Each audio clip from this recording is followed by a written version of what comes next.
Welcome to Film and Page. I'm Dominic, and in this video I'll be talking about the book The Shadow of the Wind, The Cemetery of Forgotten, Book 1, originally published in 2001 by Editorial Planeta and by Penguin Group in 2004, written by Carlos Ruiz Zafon, clocking in at 506 pages. No physical copy, as this was an ebook. Daniel Samper Martin, a young boy whose father owns a bookstore in the city of Barcelona. One day Daniel is taken to the Cemetery of Forgotten Books, a secret labyrinth library that is filled with rare and banned books. His father tells him he must go and pick out a book, and when he does, the book is his from that point on to care for. He must never sell it or give it away, and he must never tell anyone where he got it. After some searching through the library, he finds a book called The Shadow of the Wind. He is instantly drawn to the book and chooses it as his book. Daniel is then absorbed into the story of the book and falls in love with it, after which he becomes obsessed with the author of the book, someone named Julian Carax. However, Julian Carax turns out to be a figure of some mystery. He died some years earlier under some ominous circumstances. His life is shrouded in secrecy and cover-ups. Not only that, someone has been seeking out and destroying every copy of every book he has ever written. As Daniel goes about to find the answers to who was Julian Carax and what happened to him, he encounters a haunting figure who is burned and disfigured and calls himself Lane Colbert, the name of the character of the devil in The Shadow of the Wind. Not only that, Daniel's nosing around into the past has drawn the attention of a corrupt and psychotic police inspector named Francisco Javier Fumero. What is the secret that links them all together? As Daniel goes on his quest to find out, he will learn about love, loss, happiness, and all about himself. Along the way, he'll forge incredible friendships and encounter the most heinous of villains. Now, this is where I usually talk about my background with the book, but in this case, I had no background. I came across this book when it popped up one day as a suggestion from Amazon while I was browsing their site. I was in the mood for something different when I came across this book. I was looking for a break from my usual literary diet of science fiction and horror. Also, the cover really grabbed me, as it just seemed to radiate mystery, so I downloaded it on my Kindle and started in. I didn't know what to expect, and just went in cold.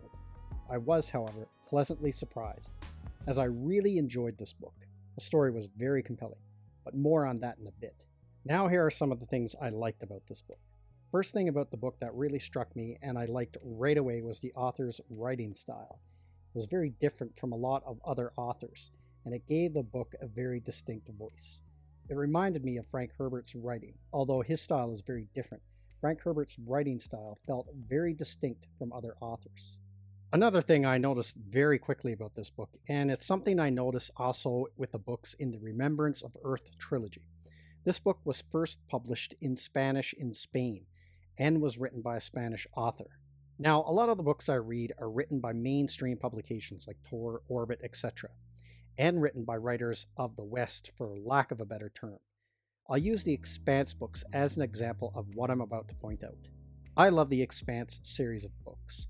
So what I'm about to say isn't to take away from the writing of those authors. However, those books, and a lot of books like it, have this politically correct slant to them. When I read them, I can tell that the writers, whether consciously or unconsciously, are writing within those confines. So they will only be as edgy or as bold as those confines allow. However, when I read either old books or books written by foreign authors, that politically correct slant or confines are gone, and you can notice it right away. Well, that was the case with this book, and when I come across it, it's quite refreshing. I also greatly enjoyed the setting and time period of the story, as the story mostly takes place in Barcelona, with the backdrop of the Spanish Civil War and the Second World War. It also spans several decades, from the early 1900s to the mid-1960s. Now, more about the story. I really enjoyed this story. It was a mystery, a thriller, and love story. It also has been described as a story within a story. You have the story of Daniel and all the trials he goes through in life. Then you have the unfolding of a second story, and that is the life of Julian Carax.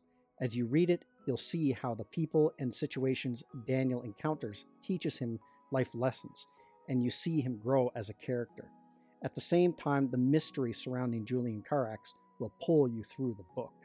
I got the impression while I was reading this book that it was heavy in themes, along with meanings, and it was a book that you could really go deeper with if you wanted to.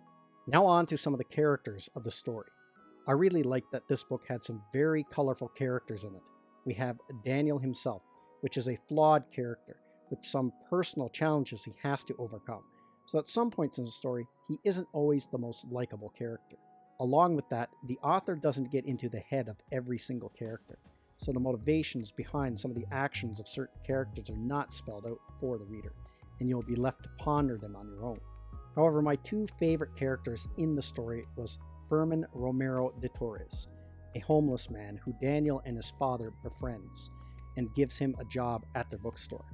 Him and Daniel develop a very strong and deep friendship. Fermin is a very over-the-top, passionate, and fun character. He acts almost as a foil to Daniel's father, who is very subdued and takes more of a back seat in the story. Finally, I really liked Inspector Fumero. He was a great villain for the story. He was dangerous and corrupt as all hell.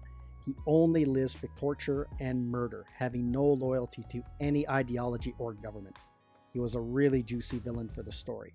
The author does a really excellent job of painting a roadmap of events in this character's past that shaped him into the irredeemable villain of the story. Now on to some of the things about this book I didn't like.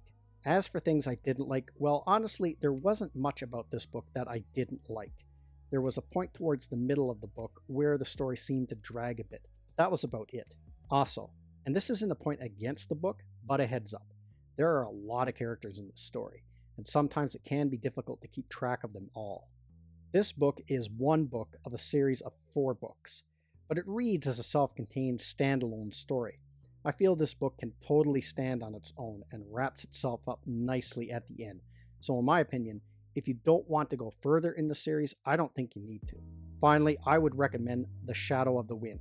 If you read a lot of science fiction, fantasy, and horror like I do, then this is the perfect book to step into if you need a break from those other genres. And that's everything I have to say in this video. Let me know what you think in the comments section, and I will see you at the next one. I'd like to say thank you to all of my subscribers. I appreciate you all in helping this channel grow. If you're new to the channel, don't forget to like, share, and subscribe. Also, don't forget to hit the bell icon so you'll be notified when new videos are uploaded.